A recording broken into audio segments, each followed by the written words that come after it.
Bapa, Putra, dan Roh Kudus. Amin. Wah, yang penuh kasih,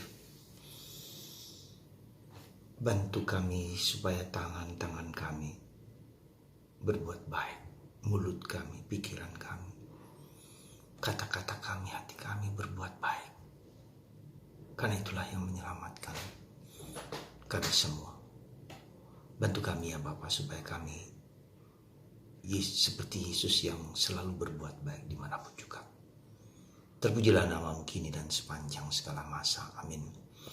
Para saudaraku terkasih, hari ini Yesus menyembuhkan orang yang tangannya lumpuh, tidak bisa berbuat apa-apa. Dan itu terjadi pada hari Sabat. Dan Yesus dikecam karena berbuat sesuatu pada hari Sabat yang melanggar hukum. Tapi Yesus mengingatkan satu hal yang sangat fundamental yang ada pada setiap orang. Manakah berbuat baik atau berbuat jahat? Kenapa saya katakan ini fundamental dan ada pada setiap orang? Karena inilah yang kita sebut dengan hati nurani.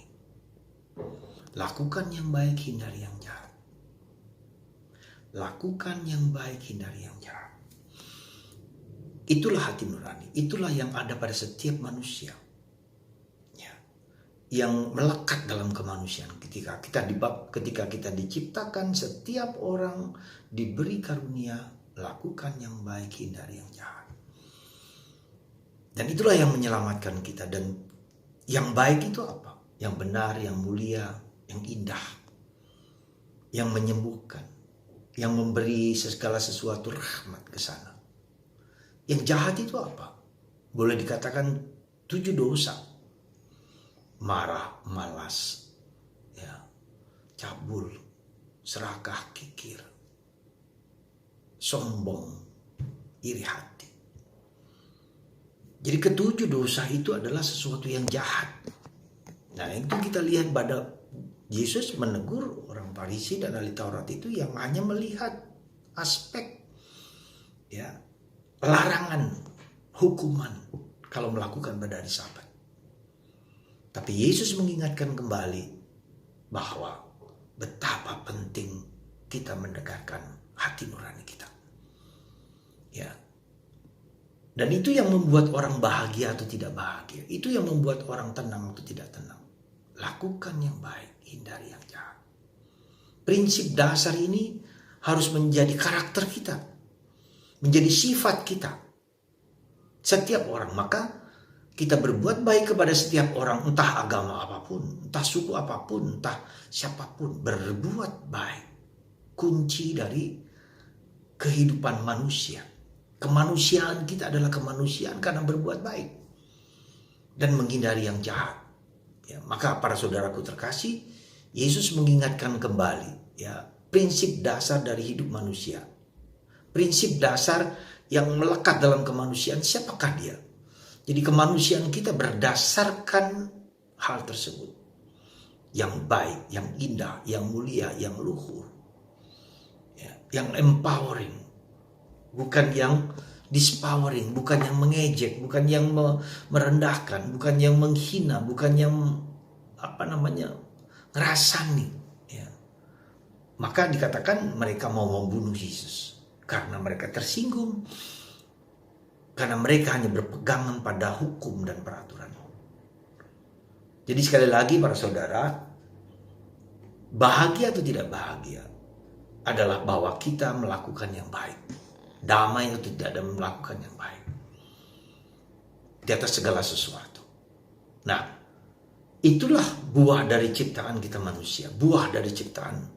Tuhan menciptakan semua manusia dengan prinsip ini. Nah, karya penyelamatan Yesus, karya penebusan Yesus sebetulnya mau meneguhkan ini pertama dulu, berbuat baik. Nah, yang kedua adalah dalam karya keselamatan itu Tuhan memberikan kepada kita Roh Kudus supaya Roh itulah yang menegakkan prinsip berbuat baik. Ditambahkan menjadi memaafkan, mengampuni, menerima satu sama lain, tidak balas dendam. Jadi itu perbuatan baik diberi karena secara manusiawi hukum mata ganti mata, hidung ganti hidung, tangan ganti tangan. Tapi dengan karya penyelamatan, karya penebusan Yesus dalam salibnya ini, dalam salib, dalam kebangkitan itu kita diberi Roh Kudus untuk menekankan aspek kebaikan itu, tetapi juga untuk menambahkan kita diberi karunia Roh Kudus. Roh yang membuat kita untuk berani mengampuni meskipun kemudian kita diejek, dihina. Kemarin saya mendengarkan suatu medsos yang cerita tentang bagaimana seorang anak sulung lelaki membunuh ayah, kemudian ibu dan adiknya dengan menyuruh orang lain, membayar orang lain supaya kemudian harta bendanya jatuh ke dia. Nah, bagaimana dia tidak berhasil dibunuh? Dia hanya ditembak tangannya saja, dan tangannya ditembak. Jadi dia kemudian pura-pura mati, tapi ternyata hidup. Berapa tahun kemudian ternyata jelaslah yang menyuruh itu adalah si anak sendiri. Dan dia dihukum mati. Apa yang kemudian dilakukan oleh sang bapak? Dia minta ampun kepada salah satu gubernur di Amerika untuk mengampuninya, tidak dihukum mati. Last minute sebelum dihukum mati, dia diberi grasi hukuman seumur hidup. Seorang bapak mengampuni anaknya, anak lelakinya yang telah membunuh ibunya dan adiknya. Bapaknya ternyata diselamatkan, bisa selamat. Ya. Saudara, Allah kita penuh pengampunan, keberdosaan, karena kita semua berdosa. Tak mungkin kita tidak berdosa, maka Allah mengampuni, memaafkan. Dan betapa sulitnya kita mengampuni, seorang bapak mengampuni anaknya sendiri yang mau membunuh ibunya dan sudah membunuh ibunya dan adiknya. Bapaknya akhirnya selamat dan dia sendiri selamat karena dia hanya ditembak tangannya sehingga dia pura-pura mati. Saudara, Tuhan kita adalah Tuhan yang Maha Kasih, maka kita mengampuni siapa saja. Yohanes Paulus kedua mengampuni orang yang menembak dia. Dan itu tidak mungkin tidak karena Roh Kudus. Jadi Roh Kuduslah yang membuat kita mampu mengampuni, memaafkan dan menerima orang lain. Sejahat apapun, sebisa apapun. Semoga kita semua, saudaraku terkasih, mengingat kembali akan hukum dalam diri kita manusia. Lakukan yang baik, hindari yang jahat. Dan Roh Kudus membuat kita berani mengampuni, memaafkan siapa saja. Mari saudara kita, supaya kita dan Anda semua berani mengampuni siapapun, seberat apapun orang-orang yang telah melukai hati kita. Mari kita berdoa bersama Allah Bapa di surga. Bantu kami dengan Roh Kudus-Mu supaya kami mampu mengampuni siapapun juga, dimanapun, kapanpun. Dengan kekuatan Roh Kudus yang Kau curahkan kepada kami. Tuhan memberkati kita semua. Bapa, Putra, dan Roh Kudus. Bapa, Putra.